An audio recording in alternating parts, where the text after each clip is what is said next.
I don't know if you're aware of this, but a Cincinnati radio station has offered, WKRC, has offered $2 million for documentary proof that Elvis is alive. On the 16th of August, 1977, the world was told that Elvis Presley, the king of rock and roll, was gone. But from the moment his death was announced, cracks began to appear in the story. A strange casket, a sealed autopsy, mysterious sightings, and silent witnesses all whispered the same haunting question: did Elvis Presley truly die? In this video, we dives deep into the rumors, secrets, and clues that have kept the legend alive for nearly half a century. Because some say the king didn't leave the building that day, he simply disappeared into the shadows. Next, listed are 5 facts that prove that he is not dead. Number 3 will shock you the most. 5th fact: the John Burroughs alias, the ticket that shouldn't exist. The news of Elvis Presley's death was still fresh when a strange story began to spread.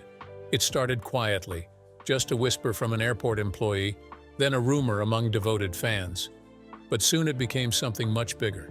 Someone, just days after Elvis's funeral, had purchased a one-way ticket to Buenos Aires, Argentina, using the name John Burroughs. To most people, that name meant nothing. But to those who knew Elvis Presley well, it was like hearing his ghost speak. Because John Burroughs wasn't a stranger. It was an alias, one that Elvis himself had used for years. Elvis first began using fake names in the early 1970s when fame became more of a prison than a privilege. He couldn't book a hotel, fly, or even go to the hospital without being mobbed by fans or surrounded by press. So, like many celebrities of his time, he created identities that offered him brief moments of privacy. Sometimes it was Colonel John Burroughs, sometimes just John Burroughs. That name had appeared in flight manifests, hotel ledgers, and even small-town diner tabs. It became his invisible shield, his way of moving quietly through the noise. And that's what made the Buenos Aires ticket so unsettling. The flight was booked just 48 hours after Elvis's death was announced. It was a cash purchase, no ID, no luggage. Just a man described as tall, dark-haired, and wearing sunglasses. The employee who sold the ticket later said he recognized the name instantly. Elvis used to fly under that alias, he recalled years later. And I swear the man looked just like him. The rumor hit the underground Elvis fan community like fans began connecting the dots. In the months before his death, Elvis had seemed distant, almost preoccupied.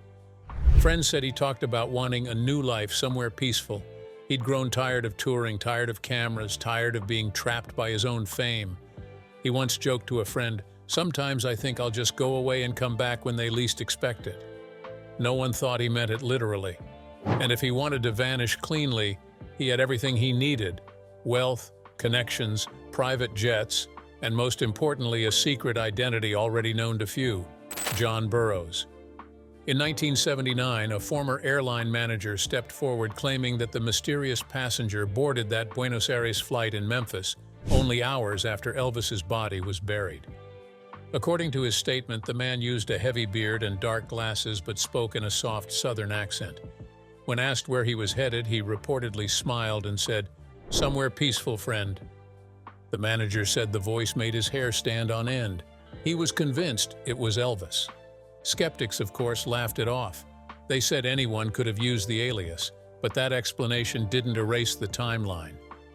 On August 16, 1977, Elvis Presley was pronounced dead. 2 days later, on August 18, 1977, a man using the name John Burroughs purchased a one-way ticket to Buenos Aires. On August 19, 1977, the passenger boarded the flight and disappeared.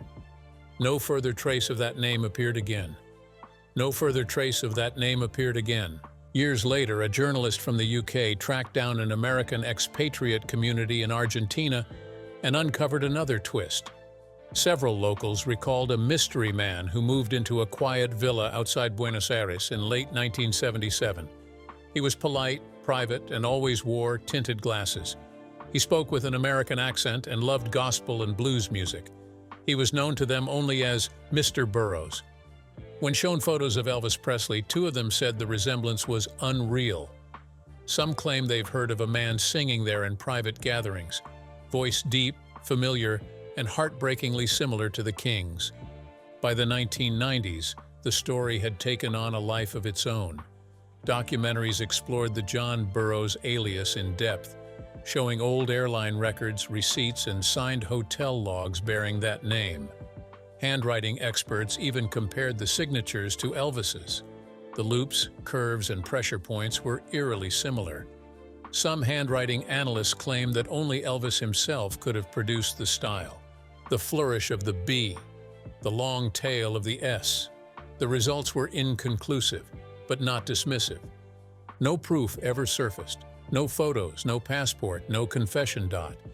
But the timing of that one airline ticket remains one of the strangest coincidences in Elvis Presley's story. John Burroughs, a name that was once just a disguise, and maybe for Elvis Presley became his second life. The next fact is even more convincing than this one, that the King was still alive. Fourth fact, the pool house photo, the day Elvis Presley was seen again. The summer of 1978 was heavy and strange in Memphis. A year had passed since the world said goodbye to Elvis Presley, yet his presence still lingered over Graceland like the echo of a song that refused to fade. The flowers, the fans, the whispers, all of it remained. On a quiet August afternoon, a small group of visitors walked the path that wound behind the mansion. Among them was a woman named Cynthia, a lifelong Elvis fan who had saved for years to visit his home. She carried a small camera, the kind that clicked softly and captured memories in squares of film. Before leaving, she paused by the pool house, a small white building just beyond the trees. The sunlight hit the glass door, reflecting the still blue water. She lifted her camera and took one last photo, not thinking much of it. It was just a farewell picture, a souvenir of grief and devotion. When she returned home days later, she took the film to be developed. A week passed, then the photos came back in a paper envelope. Cynthia flipped through them slowly, the gates, the gardens, the mansion's steps, until she reached the pool house picture. Her hand stopped. There, behind the screen door, sat a man. He was seated in a chair, half in shadow, half in sunlight. Dark glasses covered his eyes. His hair was thick, dark, and combed back the way Elvis always wore it. His sideburns curved perfectly along his face. The jawline, the mouth, the shape of his head, all of it looked hauntingly familiar. Her heart began to race. It couldn't be. But the more she looked, the harder it was to deny. Cynthia showed the photo to her husband. He stared at it, leaned closer, and whispered, "That's him." Friends saw it too. The hair, the build, the posture. They all said the same thing: Elvis. Within weeks, copies of the image began to circulate among Elvis fans. The story spread like wildfire. A photo taken at Graceland of Elvis Presley alive 1 year after his death. The newspapers ignored it at first, but tabloids picked it up. One headline read, "Elvis seen at Graceland, the pool house mystery." Those who studied the image noticed small details that made it even more convincing. The man appeared to be sitting comfortably, almost casually, like he belonged there. The light caught his hair just right, revealing the same deep black sheen Elvis was known for. Even the man's relaxed hand on his knee. It was identical to the way Elvis sat in interviews and backstage photos. Graceland officials quickly issued a statement. They said the man in the picture was Al Strada, one of Elvis's former security guards who continued to work at the property. It seemed like an easy answer, but fans weren't convinced. Al Strada was heavier, shorter, and never wore those trademark aviator sunglasses. And unlike the man in the photo, Strada had a rounder face and no sideburns. Elvis fans began comparing known pictures of Strada and Elvis to the pool house image, and the results only fueled the mystery. The outline of the man's face, the width of his shoulders, even the angle of his arm, they all matched Elvis. Rumors began to swirl. Some said Elvis had faked his death to escape the pressures of fame and ill health. Others believed he was hiding from dangerous people connected to his personal life. And now, they said, he was living secretly at Graceland, watching the world from behind that door. It wasn't just the photo that made people believe. The details surrounding Elvis's death had always felt strange. Reports about who found him, when he died, and how, they never matched perfectly. The autopsy report had been sealed for years. The coffin had been unusually heavy, leading some to claim it contained a cooling system, as if to preserve a wax replica. Every inconsistency became another reason to doubt the story. And then came this photo, one still image that seemed to say, "He's still here." Experts were eventually asked to analyze the picture.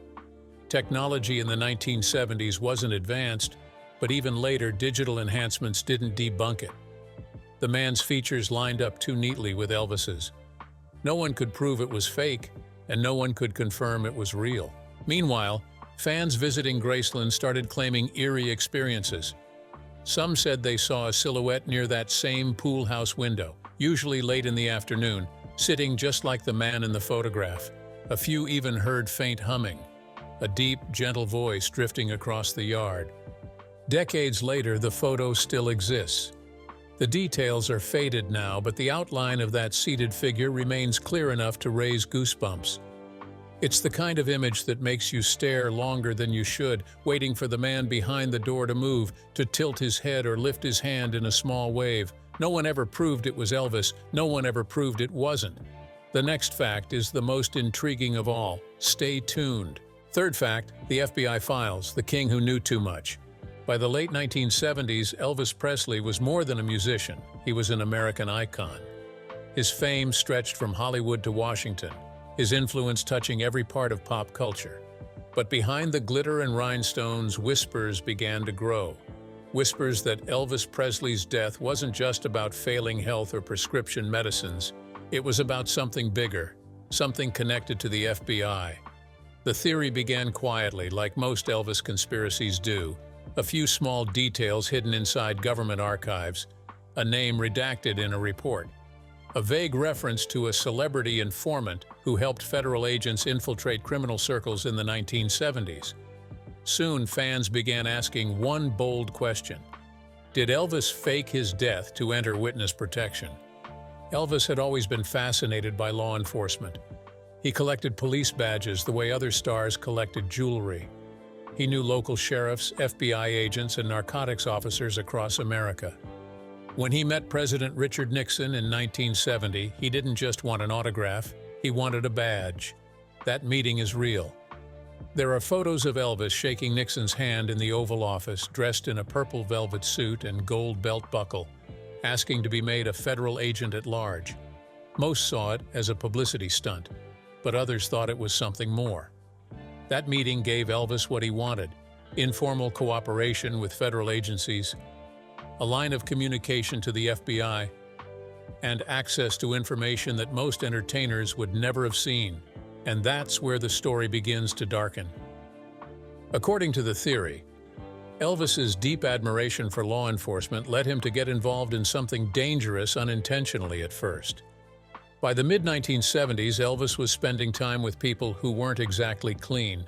Some of his associates had connections to organized crime, in particular the Fraternity, a loose group of businessmen and traffickers operating through Las Vegas and the South. The FBI, aware of these connections, allegedly approached Elvis. They wanted help, not as an agent, but as an informant. He could attend parties, listen, gather information. He was Elvis Presley. No one would suspect him. Some versions of the story claim he agreed. Others say he was tricked into it, realizing too late that he was in over his head. In this version of events, Elvis helped the Bureau expose illegal dealings tied to underground kingpin, casinos, and money laundering. But when the criminals discovered that someone in their circle had leaked information, things turned dangerous. That's when the FBI supposedly made a choice: protect their source by erasing him. Elvis Presley, the celebrity informant, had to die. His public image would be sealed forever in history, while the real man slipped quietly into a new life under federal protection. In 1988, after years of fan pressure, the FBI released more than 600 pages of documents under the Freedom of Information Act. Most of them were routine fan letters, but buried among them were curious notes about Elvis's connection to investigations of illegal rings and extortion schemes in the early 1970s. Some of the pages were blacked out, classified. Whole paragraphs were missing. To believers, those blacked-out lines hide the truth. Elvis Presley wasn't just a rock star. He was part of something secret. Another alleged witness, a former federal marshal, told a journalist in 1990 that Elvis was alive and well under government protection. He refused to give details, but when asked if he had ever met him, the marshal simply nodded. Skeptics dismiss these claims as fantasy, but even they admit that Elvis's fascination with law enforcement was real. He owned more than 30 guns, carried police badges from cities across the country, and even performed in full uniform for friends. He saw himself as a patriot, someone who could use his fame for good. So the idea of him cooperating with the FBI, however incredible it sounds, isn't entirely impossible. If Elvis truly had information that could have exposed powerful people, the Bureau might have had reason to hide him. The witness protection theory continues to haunt fans because it offers a kind of poetic logic. It explains the secrecy, the inconsistencies, the silence. It gives Elvis a reason to walk away, not from fame, but from danger. And it keeps alive the idea that somewhere out there, under another name, the king might have lived out his final years in peace, far from the lights that once blinded him. At Graceland, visitors still leave letters on his grave, not just of grief, but of hope. Some write messages addressed to Agent E or John Burroughs, thanking him for the music and the mystery. No one knows what's real. No files have ever confirmed it. But the shadows around Elvis's death remain, and the silence of those who knew him best only makes it louder. Maybe the king didn't just fake his death to escape fame. Maybe he disappeared because he was working for something bigger, and because even legends, sometimes, have secrets too dangerous to die for. Second fact, the closed casket mystery. On 18th of August 1977, Elvis Presley, the king of rock and roll, was being laid to rest. But as the world mourned, quiet doubts began to ripple through the crowd. Something about the funeral didn't feel right. The casket gleamed under the light of the Graceland chandeliers. Solid copper, sealed tight. It was said to cost over $20,000, a special model designed for dignitaries.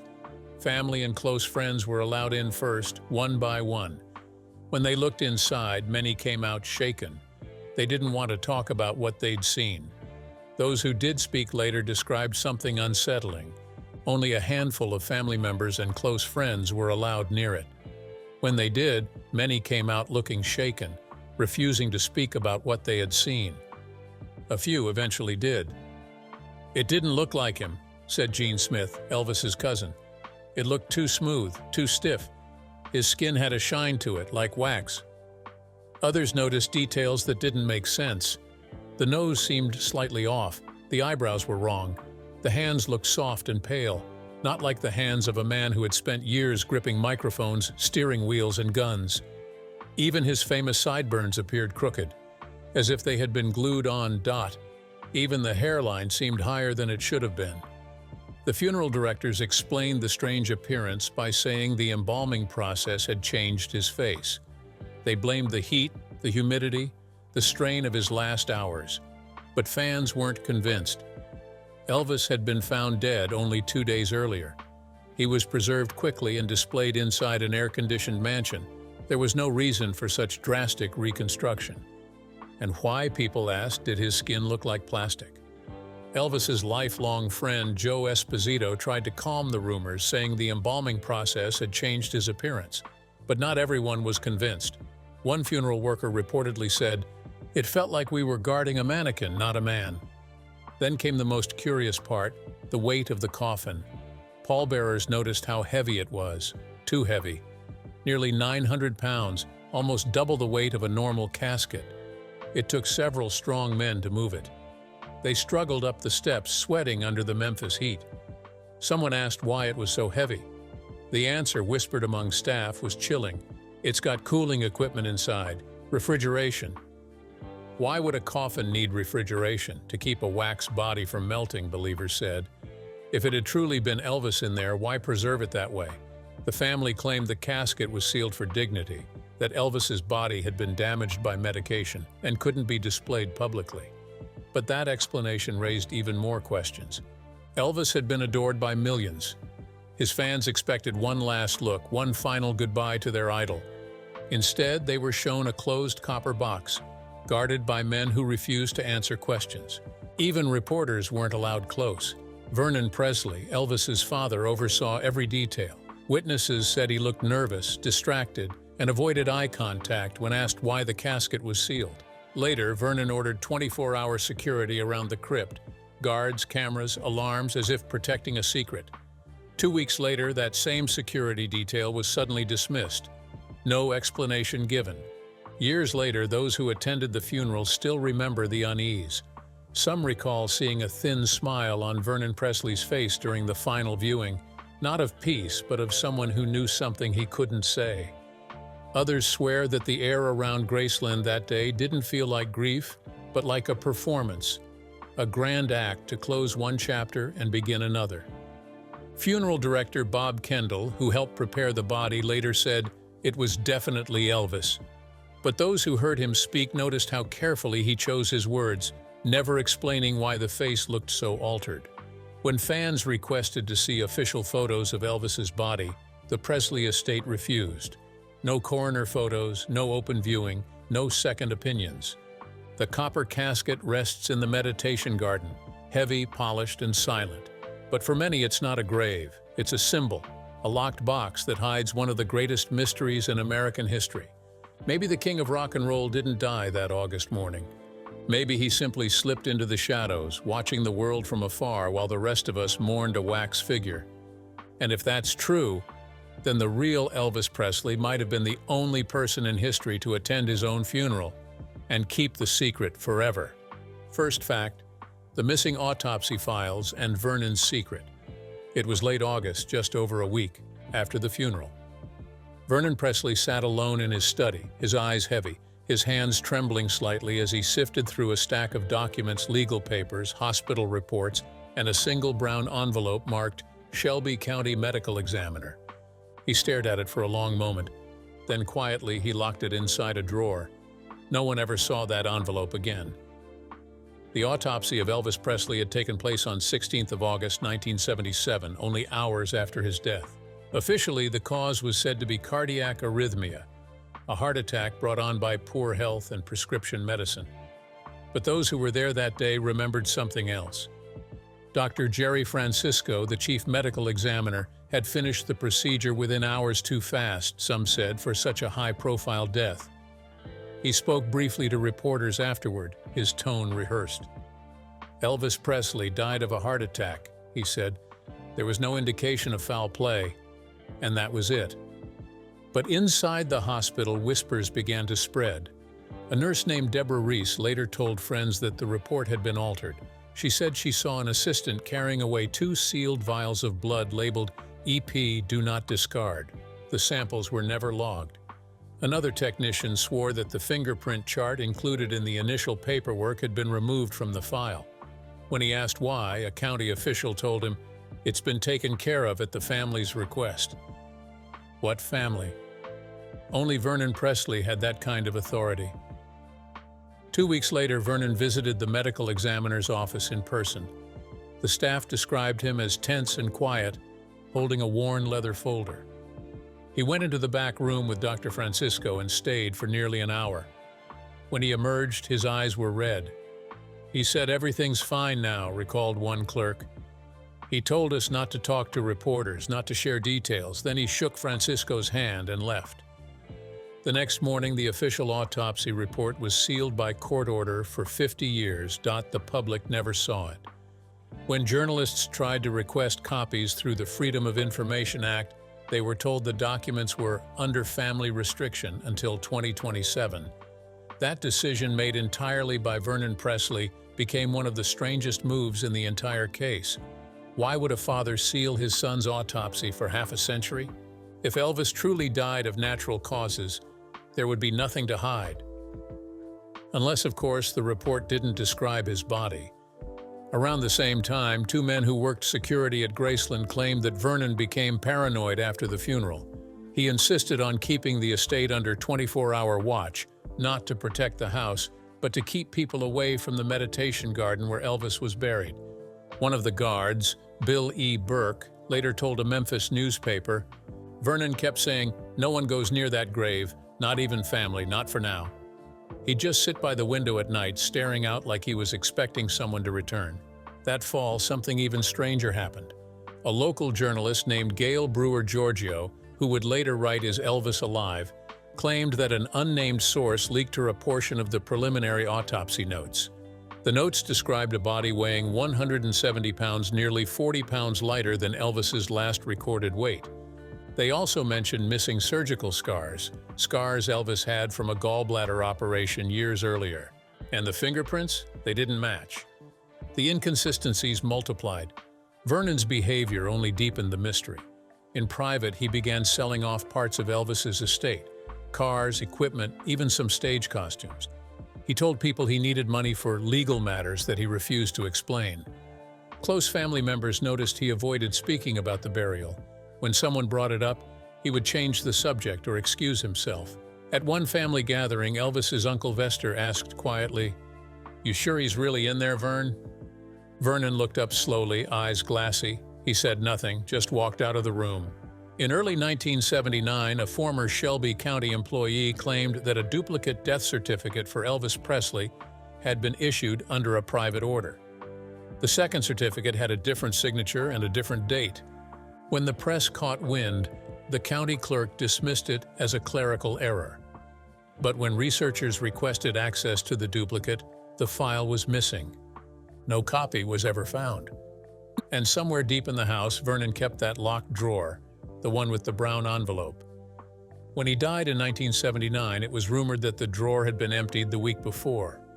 Some say a private investigator saw two men in dark suits leave Graceland late that night, carrying a small briefcase. Years later, when journalist Gail Brewer Giorgio interviewed one of Vernon's old associates, she asked if he thought Vernon had helped fake Elvis's death.